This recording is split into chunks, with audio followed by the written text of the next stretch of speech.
Hey everyone, welcome to Rock You Now. We are here today to discuss priorities.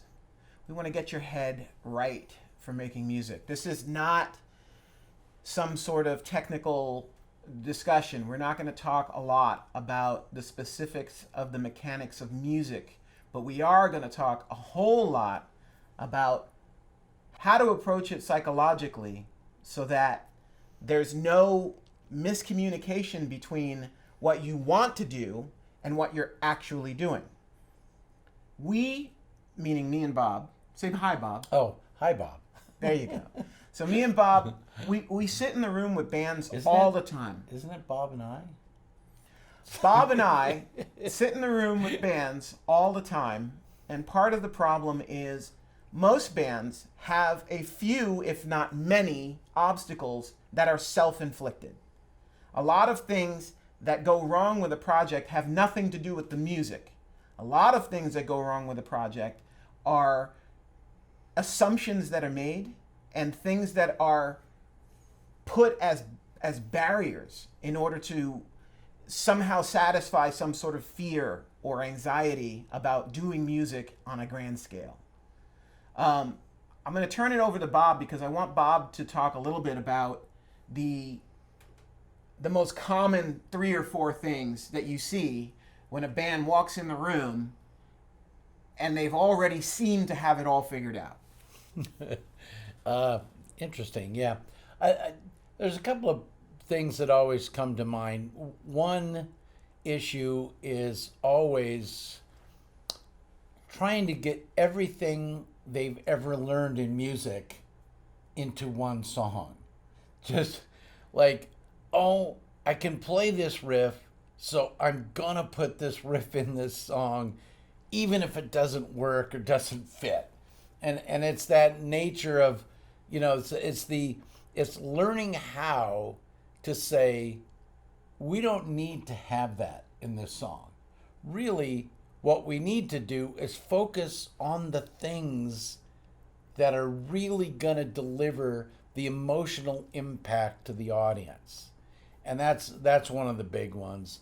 And the other thing is always understanding the emotional landscape that you're trying to create in the song and being acutely aware of how far that can be pushed or pulled to create, but never losing sight of the emotional curve in a song. Imperative. What do you think about the idea that coming into a session, you don't know what you're doing? In the sense that when the bands come in, I mean, this is my personal experience. My personal experience is most bands that come in the room are experts at what they've done, but yet somehow don't understand that there's an entire other universe of information that's still out there to learn. Yeah. You do get, and here's the funny part, is most of the time when a band comes in, they always come in saying, I'm eager to learn. I want to know the great things that you've done. I want to take the trip with you and learn how to write these songs and how to make things great. So long as it's in my box. Well, that's what I was going to say is ultimately they end up saying that, and then the second you're in actual application of trying to make something special, the first thing that happens is they're like, oh, we don't do things like that. Oh, I would never say that in a song. Yeah. I would never put that kind. I don't want to put a loop in our. We don't do electronics. Yeah. Oh no, we don't do guitars like that. We only do real amps. Oh no, we only do plugins. We don't have a keyboard player, so we can't put any keyboards. Yeah, we won't there. be able to play that live Yeah. because we Yeah. can't say. The idea of encompassing the entire universe of songwriting as we see it, because the way we see it, it's this giant universe of opportunity. And yet, your average 25-year-old doesn't necessarily have enough experience or enough tools in their toolbox to actually take on lofty ideas. The compromise that always has to take place is the idea that when you're writing a song with someone new and someone young, you're trying to teach them how to be open-minded, but also still stick to their guns. That's another part that's very tricky. Yeah. But ultimately, the acceptance of all the things you don't know creates the opportunity for the things you will know. Hope that makes sense. Bob, what's another thing that bands do that when they come in the room, it's already a problem? It's funny because you were sort of touching on it, and I that's one that one of the things that really sort of I always kind of gets me going is the band that comes in, and this is not necessarily a songwriting, but it does apply to in a songwriting form.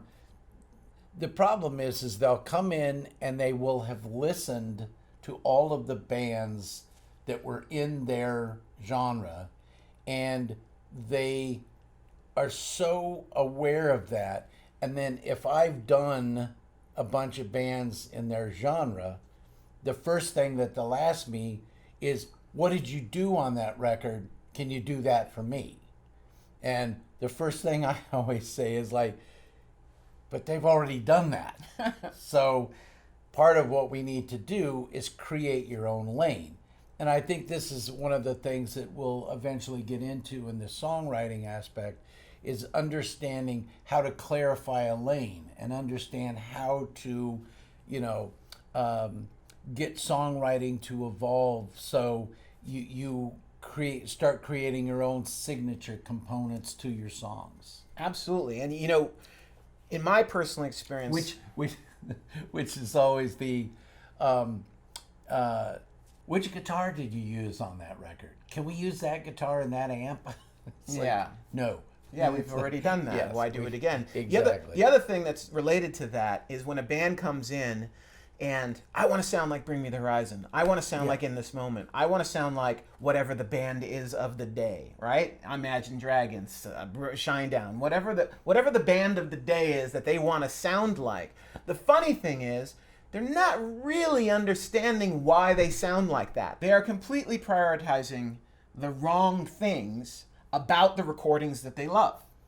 They listen to Bring Me the Horizon and they say, oh my God, I love the programming, I love the guitar parts, I love this and I love that. What they're not necessarily focusing on is the nuances in the vocal performance, is the note choices, is the selection of notes not only in the music but also in the melody line. There's so many things that are happening that work despite the color of the production and the style and the mix and everything. There's so many aspects of music that have nothing to do with those elements that a lot of people walk in focused on the wrong things. Absolutely. Yeah. And one of my favorite things to do to a band is to take an average idea that they have. Maybe they come in with 10 songs and I focus on one, not on purpose. It's maybe just the one that speaks to me and they're looking at me like I'm crazy. Like, why'd you pick that one? We have all these other ones that are so cool, but I'm listening for, and we do this all the time. We're trying to find that thing that we can,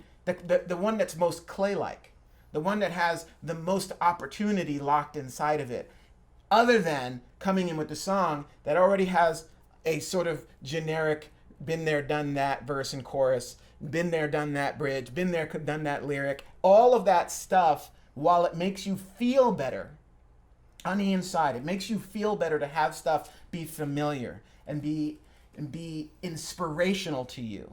You have to set it aside in order to find your own center, your own lane, your own style. That's the stuff that before you write a single note of a song, if you don't have this in your brain, if you don't have the right priorities, you're going to end up ultimately with something that is simply, as Bob said when I first met him, if you're not leading, you're following. And if you're following, you're not new. So just remember that the psychology of finding something new isn't, let's pull up the same set of drums, the same guitars, the same tunings, the same riffs, the same structure, the same thing, and then we're going to take all of that and create something new with it. You have to be able to see the vision at the end of the road and then use those tools to create that vision. It's a very subtle distinction. I just want to quickly, an analogy that I use with bands all the time I sort of paint the picture of it. If you looked at a wave, not an audio wave, but an actual ocean wave, and you looked at the wave, and it's kind of like this. If you're too crazy and too bold and you're too far out on the front of the wave, you fall off. Okay. The other problem that we're talking about more is the analogy that bands that are always looking at everybody else to try to copy, it's like you're the one that's swimming towards the wave, but you're never going to get up on the wave because you're paddling like crazy, but you're just too far behind.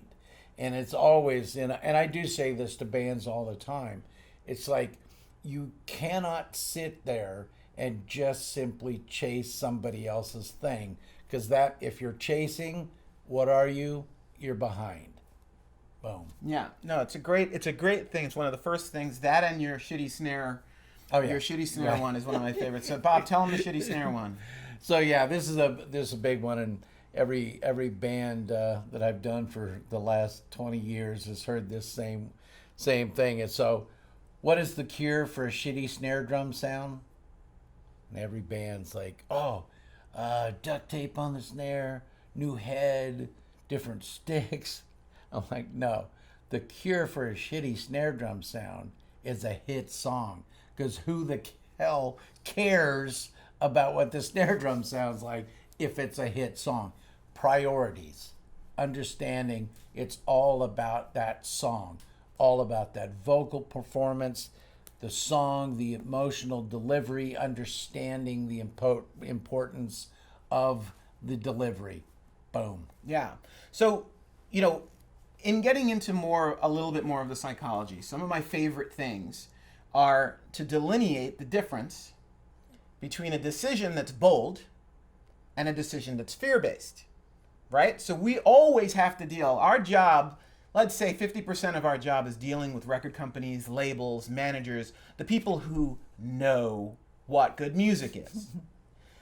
The primary issue we run into with those kinds of guys, and mind you, there are exceptions to every rule. We're not saying everybody's like this, but certainly the vast majority of people who are in a position of power, meaning also in a position to control your destiny if you're climbing up the ladder, these people have a tendency to make fear-based decisions. Yeah. And what I mean by a fear-based decision is at the crossroads between here's a really cool song that has its own thing but doesn't necessarily fit in with what everyone else is doing, and here's a song that may not be that great but has the ability to sort of catch your attention for a short period of time and get you on the radar in an artificial way.